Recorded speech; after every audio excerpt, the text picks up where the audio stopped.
Bully Magnets presenta. En nuestra vida cotidiana usamos términos políticos de los que realmente sabemos muy pocos. Aquí en Bully Magnets ya hemos hablado de algunos de ellos, como liberalismo, populismo o fascismo. No nos gustan esos videos porque nos cuestionan nuestra forma iracunda de ver al mundo. Pues me alegro entonces. Y hoy quiero hablarles de uno que probablemente sea el más escandaloso de todos, el totalitarismo. Esos chairos son unos totalitarios que quieren acabar con nuestra individualidad y volvernos la masa. Inclusión forzada. No, el totalitarismo es de fachos. La derecha nos lava el cerebro y nos roba la libertad. Y aunque parezca broma, esa discusión de si el totalitarismo es de derecha o de izquierda ha sido el centro de la discusión durante años y por eso se considera uno de los términos más polémicos de nuestra historia.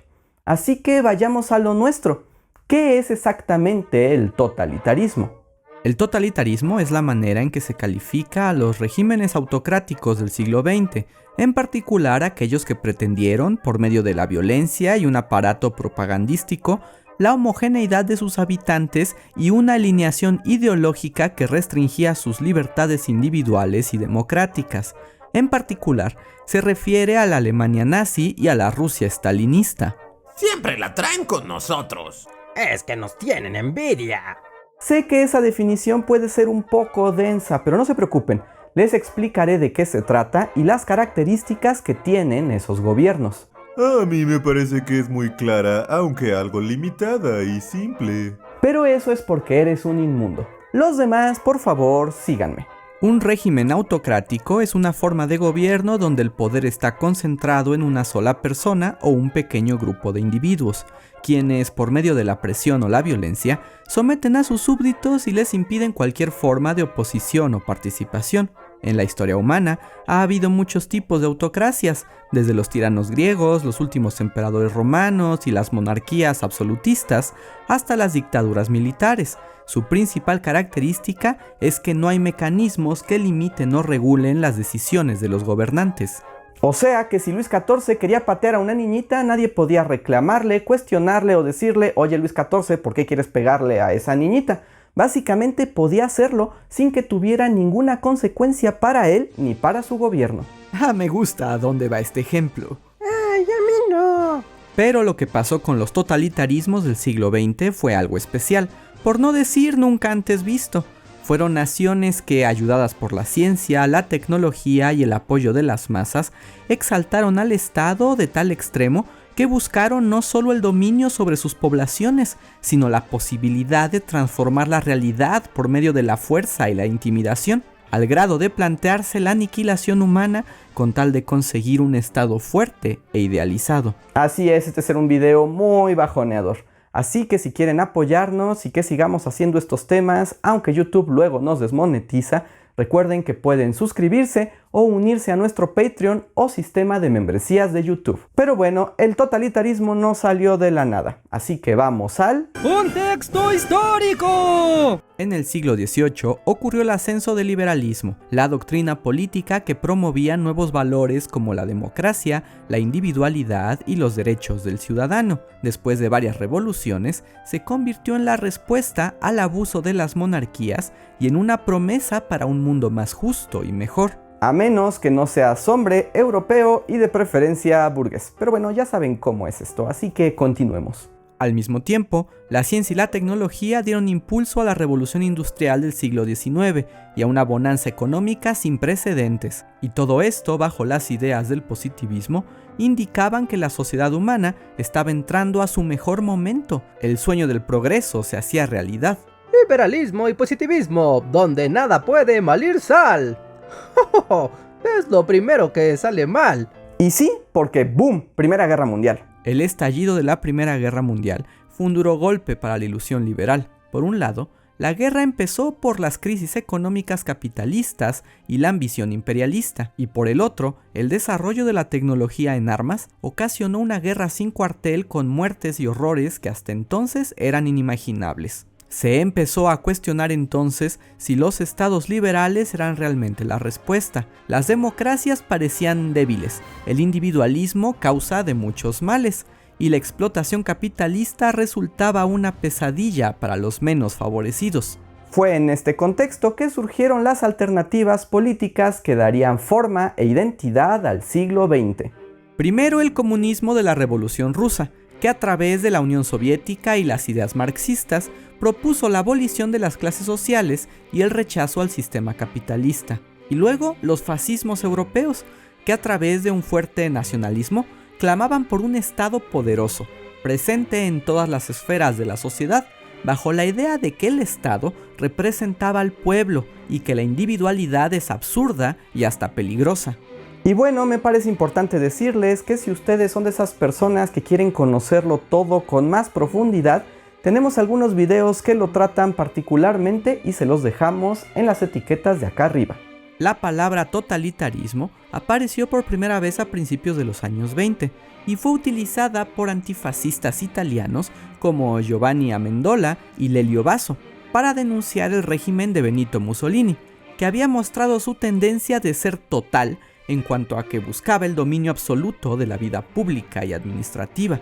Había disuelto y perseguido brutalmente toda oposición y se erigía como un líder todopoderoso. Decirle totalitario tenía la intención de ser una cosa mala, pero no imaginarían lo que pasó después. ¿Cómo es que me han llamado totalitario, totalitario a mí? Pues me encanta. ¡Qué adjetivo tan justo y adecuado! ¡Lo amo! ¡Tiene punch! ¡Punch! Mussolini adoptó con orgullo el término totalitario, porque en efecto su idea del fascismo era total. Su idea era que el liberalismo democrático había debilitado a Italia. La alternativa, un Estado fuerte y presente en todo momento, donde las personas fueran una sola entidad, un pueblo glorioso y orgulloso que trabajara como una sola unidad, la unidad del Estado. Y de ahí el famoso discurso de Mussolini donde dijo: todo el Estado, nada fuera del Estado, nada contra el Estado. ¡Mamma mía! Irónicamente, Mussolini puso el término de moda, y de ahí otros empezaron a utilizarlo con más frecuencia. En 1933, Hitler y el partido nazi tomaron el control de Alemania. Tanto Hitler como Joseph Goebbels se refirieron a su movimiento como una revolución total, con el objetivo único de crear un Estado totalitario capaz de abarcar todas las esferas de la vida pública. Para conseguir un Estado fuerte, querían el control de todos los ciudadanos, no solo en su actuar político, sino también en su modo de pensar. Si no les gusta mi bigote, hay tabla. Porque una de las bases de los totalitarismos es la ideología, la persecución de una idea que trasciende todos los aspectos de la vida. Es una misión única que nadie puede cuestionar y que todos están obligados a lograr, a riesgo de ser excluidos o peor, eliminados. En el caso de los nazis, construir una nación expansionista y homogénea era la meta. Porque el fascismo alemán le agregó al totalitarismo su toque particular, el racismo intenso. Los nazis también pensaban que el individualismo liberal era un obstáculo para el triunfo del Estado. En Alemania se veía que el Estado estaba para proteger y apoyar solo a los miembros de una comunidad racialmente homogénea, una estirpe elegida por Dios, la raza aria, pues creían que el hecho de que todos fueran de una misma raza era la única forma de terminar con las diferencias individuales. Y si sienten que esto se está poniendo cada vez más turbio, bueno, tienen razón. En esa misma época, Joseph Stalin había tomado el control de la Unión Soviética.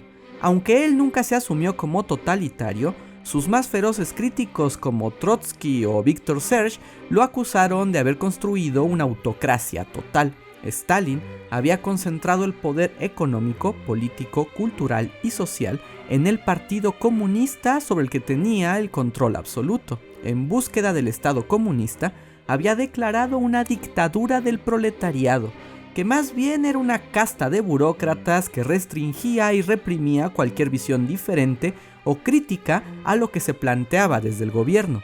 En la URSS todos somos iguales, siempre y cuando pensemos igual y hagamos igual todo lo que les diga yo.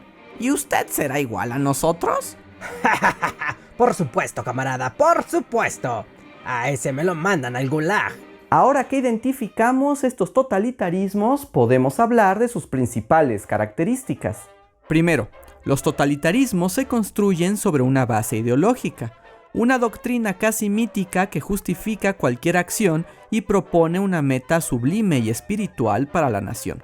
La ideología es enseñada a toda la sociedad y se mantiene presente en todas las manifestaciones culturales, y claro, no se permite cuestionarla. La manera en que estas ideologías se originan y se imponen puede ser diversa, pero casi siempre parten o de la nostalgia o de la promesa por un futuro mejor. Ofrecen la redención a sus seguidores y plantean un mundo radical de absolutos, donde todo es blanco y negro, o se divide entre amigo y enemigo, o el bien y el mal. Por ejemplo, el fascismo italiano se basaba en el mito histórico del Imperio Romano, la grandeza que se quería restaurar en el presente. Los nazis también querían recuperar un pasado ideal, donde la raza aria, la elegida de Dios, recuperara lo que los vicios de la Ilustración y el liberalismo habían traído. Y la URSS ponía su discurso en el futuro. La llegada del estado ideal del comunismo llegaría una vez que el pueblo se uniera contra todos los males del presente. Por eso a los totalitarismos también se les llama religiones seculares, porque son como cultos, pero en vez de tener a Dios y muchos santos, tienes un montón de nacionalismo. Segundo, los totalitarismos se organizan en torno a un líder carismático y un partido único que concentra el poder. El líder es la representación del Estado y concentra la voluntad del pueblo. Se le admira y sigue sin cuestionar, pues se asume que en su voluntad se refleja el deseo de todos y cada uno de sus seguidores. Es maravilloso, somos los más populares. Les quitamos todos sus derechos, les restringimos sus libertades y aún así nos aman. Somos como los empresarios de Shark Tank, los influencers o Homelander. ¿Hay acaso alguna diferencia? Tercero, para ganar el apoyo de la gente, utilizan la tecnología de la comunicación, el monopolio de los medios y la propaganda para movilizar a gran cantidad de personas. Es el poder de las masas, que si bien no toman decisiones y reciben las sanciones, apoyan una visión única del Estado fuerte y omnipotente. Básicamente andan reclutando a todos esos tíos que andan diciendo que para que todo mejore necesitamos un gobierno con mano dura. Mano dura, lo que necesitamos es poner orden con mano dura. Servido. Cuarto, tienen un control casi absoluto de las instituciones del Estado y la economía. Los líderes deciden en qué se invierte, cómo se produce y también cómo se participa. Tienen la posibilidad de retirar derechos humanos básicos a cualquier grupo que les resulte incómodo o amenazante. Que se larguen de mi país todos esos malditos. Y vamos a cortar el sketch ahí porque si no nos van a prohibir este video. Quinto, poseen un sistema de opresión que infunde terror y violencia a la población que desafía, cuestiona o no apoya al régimen. Por lo general, se trata de policías secretas, grupos de informantes y el apoyo de la denuncia ciudadana. Aunque el totalitarismo busca hacer de la población una sola entidad, le conviene que al interior esté enfrentada para distinguir de los ciudadanos buenos y leales de los malos y subversivos. Yo sé que desde niños les dijeron que a nadie le gustan los chismosos, pero si me chismean a mí lo que hacen los demás, estaré dispuesto a permitirlo. Sobre todas las cosas, lo que más odian los totalitarismos es al liberalismo, la democracia y cualquier cosa que suene a diversidad o a expresión individual. Lo odian aún más de lo que se odian entre ellos. Y créanme, eso es mucho decir. Durante la Segunda Guerra Mundial, los países liberales organizaron su defensa como la guerra contra el totalitarismo, aunque cuando se unió la URSS contra Alemania, omitieron sus opiniones sobre el régimen de Stalin. ¡Ey! ¿Pero qué ese no es también un totalitario? No, bueno, sí, pero ahorita no, pero seguramente después.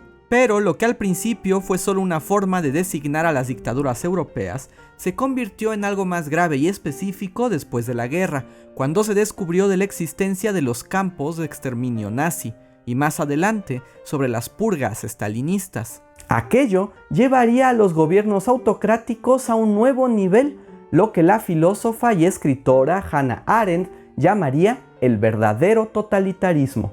En su libro de 1951, Los orígenes del totalitarismo, Arendt trataba de explicar el funcionamiento de los regímenes totalitarios. Detectó las mismas características que ya mencioné, pero identificó que la eliminación sistemática y organizada de ciertos grupos, como habían sido los judíos, representaba un fenómeno único, algo que iba más allá de una dictadura cualquiera. Y tuvo resultados muy interesantes y reveladores. Arendt explicaba que el totalitarismo, a pesar de buscar un Estado omnipresente, en realidad era un anti-Estado, porque negaba cualquier forma de debate y enfrentamiento de ideas, la base de cualquier política. Sin posibilidad de enfrentarse contra el sistema, ni desde lo público ni lo privado, el líder totalitario toma el control absoluto ya no solo de la nación, sino de las vidas individuales de sus ciudadanos. Si lo dice así, suena muy fuerte. Yo prefiero imaginarlo como un bello espectáculo de marionetas. Arendt también hacía una dura crítica a los orígenes del fenómeno, pues consideraba que aunque el totalitarismo era un desafío al Estado liberal, en realidad tenía su origen en el mismo liberalismo del siglo XIX. En particular, era culpa del imperialismo y el tráfico de esclavos, porque para obtener ganancias por medio de la opresión, los estados tuvieron que justificar el trato de sus esclavos, presentándolos como inferiores, y para ello, los mecanismos discriminatorios como el racismo y el antisemitismo habían sido grandes herramientas. Era solo cuestión de tiempo para que un movimiento político hiciera de la discriminación su bandera. Entonces, la distinción de un nosotros contra ellos, tanto en el caso nazi racista como el soviético contra la división de clases, permitió crear un mito ideológico violento y radical que se impuso no solo en la política, sino más profundo. Para Arendt, la verdadera característica de los totalitarismos y su mayor peligro es que no solo usan la autoridad para dominar, sino que pretenden modificar la realidad entera para recrearla y que se adapte a los postulados de la ideología. Y cuando el proyecto ideológico se impone a la realidad, es posible negar cualquier cosa, desde los sistemas legales y jurídicos hasta el valor de las personas que no comparten la visión del régimen. En el caso de los nazis, los campos de exterminio representaron el proceso de negar a los individuos. Fue su máxima expresión totalitaria. Primero, al negarles su forma jurídica cuando les retiraron la protección e igualdad ante la ley. Luego, al matar su forma moral con las campañas de racismo y desprecio público. Y finalmente, al suprimir su singularidad con el exterminio consciente y sistemático de sus vidas. Esto se puso ya más turbio. Bienvenido al siglo XX, niñito. En el caso soviético, además de los asesinatos de Stalin a comunidades opositoras, también destaca su transformación de la realidad a través de la historia, modificando no solo la educación, sino incluso los archivos y las pruebas de que el mundo era diferente a lo que decía el partido, como cuando se dedicó a borrar de las fotografías oficiales a todos los miembros de la lucha revolucionaria que se habían enfrentado o proclamado contra Stalin. Todos dicen, Stalin, eres un manipulador de la historia y un dictador sin escrúpulos. Pero nadie dice, oh Stalin, qué bueno eras con el Photoshop. La manera en que el totalitarismo soviético tomaba el control de la historia e imponía su versión como verdad absoluta fue representada muy bien por el escritor George Orwell en sus libros Rebelión en la Granja y 1984. Y sobre Orwell tenemos un video exclusivo que les dejamos en las etiquetas de acá arriba. El libro de Arendt fue muy polémico en los círculos intelectuales, pero dio forma a un estudio más profundo del fenómeno totalitario. Para los años 60, los sociólogos estadounidenses quisieron explicar el totalitarismo desde su estructura. En particular, los académicos Carl Friedrich y Zygmunt Breskin hicieron toda una tipología de manual en su libro Dictadura totalitaria y autocracia de 1965. Estos estudios fueron muy importantes, pero también un campo de batalla porque estamos en tiempos de la Guerra Fría. Por lo general, los estudios del totalitarismo se realizaban en Occidente, y entre varias otras cosas pretendían cuestionar a la Unión Soviética, que ya después de la guerra volvía a ser enemiga y ejemplo de totalitarismo. Sin embargo, también empezaron a surgir dictaduras militares en todo el mundo, y varias apoyadas por países liberales en contra del comunismo, por lo que la calidad de las autocracias y el uso del término totalitario se llenó de contradicciones y problemas. Miren, es fácil. Si la dictadura es comunista, entonces es totalitaria. Si es de los nuestros, entonces no. Es muy fácil si lo piensan así. Después de la caída de la URSS en el 89, el término totalitarismo se volvió aún más ambiguo, así que comenzó a dejar de usarse en el terreno de la sociología y de la historia. Incluso se le empezó a cuestionar. Hoy en día ha perdido fuerza, pero aún lo utilizamos en el lenguaje popular para denunciar gobiernos autoritarios, ya sean de derecha o de izquierda. Es el legado en nuestra memoria de algunos de los procesos políticos más complicados y difíciles para nuestra historia. ¿Qué les pareció este video? ¿Ustedes qué piensan de los autoritarismos? Pónganlo en los comentarios. Sabemos que es un tema muy complejo y hay mucho más que decir, así que consulten la bibliografía que usamos para este video y dejamos al final de los créditos. Si aprendieron algo nuevo, denle like a este video, suscríbanse y si quieren apoyarnos de otras maneras, no olviden que pueden unirse a nuestro sistema de membresías o página de Patreon, donde ganarán algunas recompensas. También pueden dejarnos un super gracias, que es un chat con donativo al que seguramente contestaremos. Espero hayan aprendido más sobre los autoritarismos. Yo soy Andrés Alba y nos vemos para la próxima.